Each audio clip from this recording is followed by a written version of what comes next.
Radar Paulista apresenta Momento O Inédito Viável, com Emerson Wesley Dias. Está aqui conosco o Emerson Wesley Dias, trazendo mais uma edição do quadro Momento O Inédito Viável. Muito boa noite, obrigado pela presença aqui, Emerson. Boa noite, Renato, boa noite a todos os ouvintes. E o que você traz aqui para os nossos ouvintes nesta quinta-feira? Renato, hoje eu vou falar sobre a convicção irresponsável. Vamos lá. Bom, convicção irresponsável, né? Mas para falar dessa história, o fecho que eu quero dar, eu vou lembrar um filme de 1997 chamado 7 Anos no Tibete. Você assistiu esse filme, não? Era com o Brad Pitt, Brad Pitt, exatamente. Eu lembro. Brad Pitt. Brad Pitt bastante novinho, né? Isso. No filme.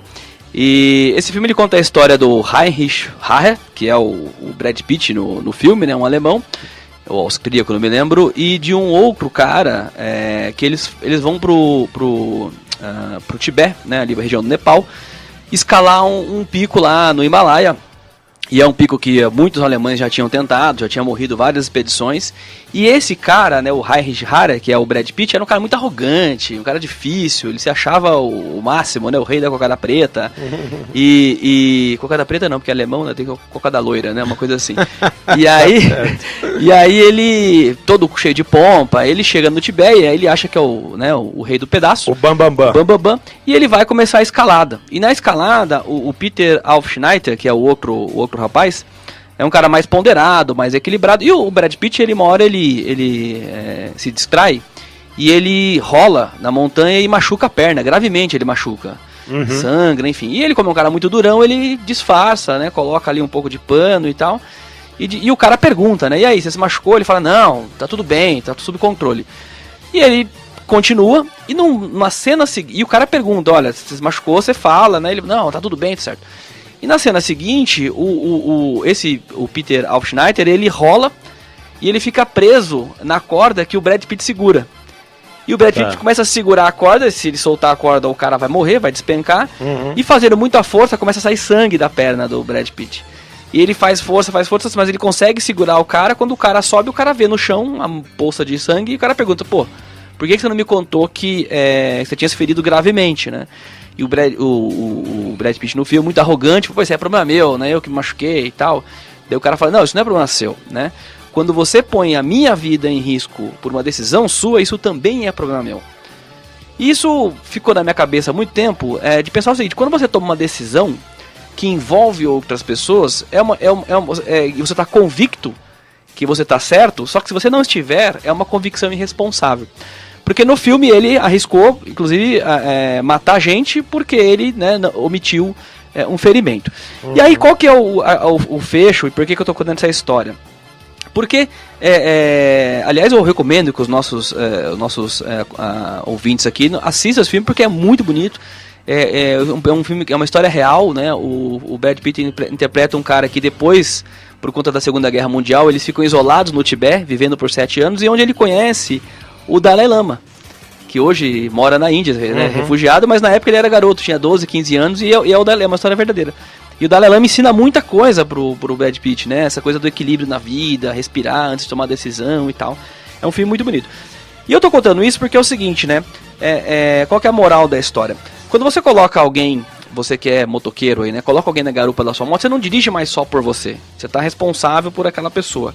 Quando você está dirigindo um carro e tem pessoas junto com você no carro e você decide fazer uma ultrapassagem perigosa, você está perguntando para as pessoas se as pessoas também gostariam de fazer aquela ultrapassagem, isso é uma convicção irresponsável, né? Do mesmo modo, como você, piloto de avião, decide fazer um voo com o combustível no limite do seu trajeto, sem pensar que você pode ter um imprevisto, né, e infelizmente matar 71 pessoas, isso é uma convicção irresponsável. Do mesmo jeito, você deu a notícia aí dos vereadores de Osasco, que é a minha terra, né? Quando um vereador decide meter a mão na grana e colocar um funcionário fantasma, é uma convicção irresponsável, porque ele acha que ele está podendo escolher onde se coloca o dinheiro da população. Só que tem outras pessoas que dependem desse dinheiro, né? E do mesmo jeito, quando um STF libera uma pessoa como o Renan Calheiros, também é uma convicção irresponsável, de achar que eles são responsáveis por tomar uma decisão que impacta só a vida deles, mas não é. Isso impacta toda uma nação que cai em discreto com o judiciário, né? Exatamente. Então, a convicção irresponsável é quando você decide ter autonomia de uma decisão que não afeta só a sua vida. Então, quando você toma uma decisão que afeta a vida dos outros, você não pode ter essa convicção irresponsável. Você precisa pensar antes qual é o impacto da sua decisão também na vida das outras pessoas. Porque quando você põe a vida do outro em risco, amigo, não é só você não tem direito a essa convicção, a essa autonomia. Então, acho que esse é o ponto que eu queria trazer a reflexão, com base aí, né, nessa história do filme e com os acontecimentos aí dos últimos dias no Brasil. Não, sem dúvida. E acho que é um momento realmente muito propício para que você traz esse assunto, né? Porque justamente quando nós vemos, você está falando, por exemplo, de políticos ou de um piloto de avião, são justamente pessoas que têm uma responsabilidade que vai muito além daquilo que ele decide para ele próprio, né? Que é o que você está dizendo. Quer dizer, quando um político, é claro que no caso a gente pode até falar de forma bastante clara que ele está metendo a mão na grana do povo, né? Ou no caso dos vereadores e tal, né? Muitas vezes ele já entra com esse objetivo, ou então se não entra, chega lá, já existe um movimento nesse sentido e ele não diz não para aquela situação, né? Porque a gente sabe muito bem, às vezes tem político que entra, olha, vou acontecer e tal, chega ali, a situação já é criada, né, Emerson? Sem dúvida.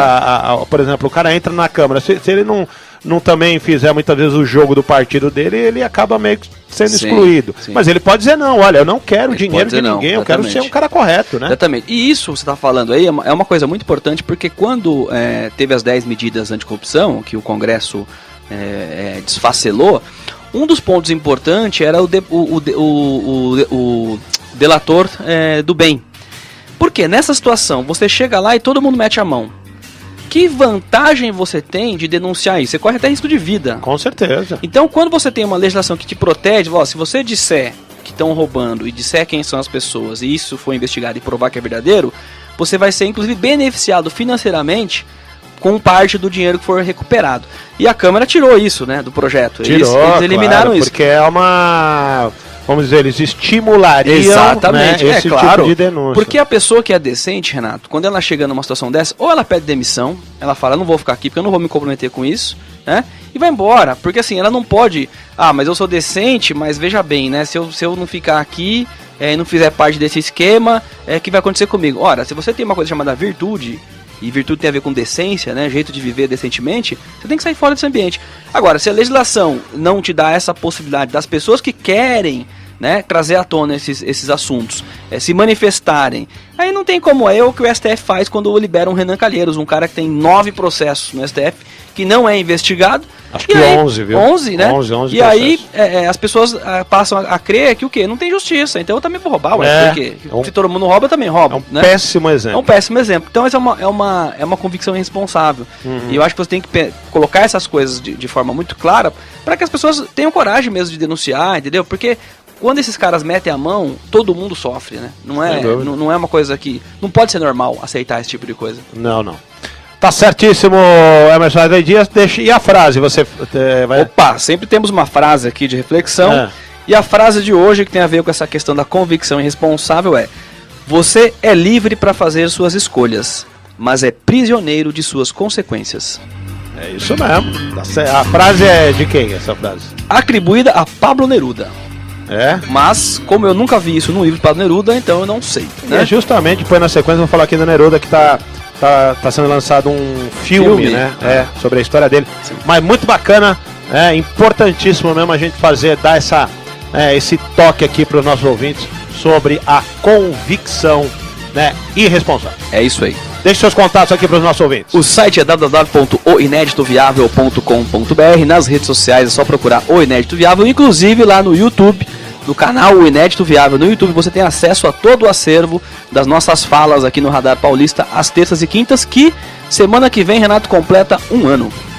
Olha só, teve a semana retrasada ou passada, né? Foi centésimo programa. Centésimo programa. Agora 1 ano. Agora, semana que vem, na próxima quinta, faremos 1 ano de programa. Isso aí, então você precisa trazer bolo, champanhe, tudo certinho, pra fazer a coisa, né? Tá certo. Eu prometo trazer as velas.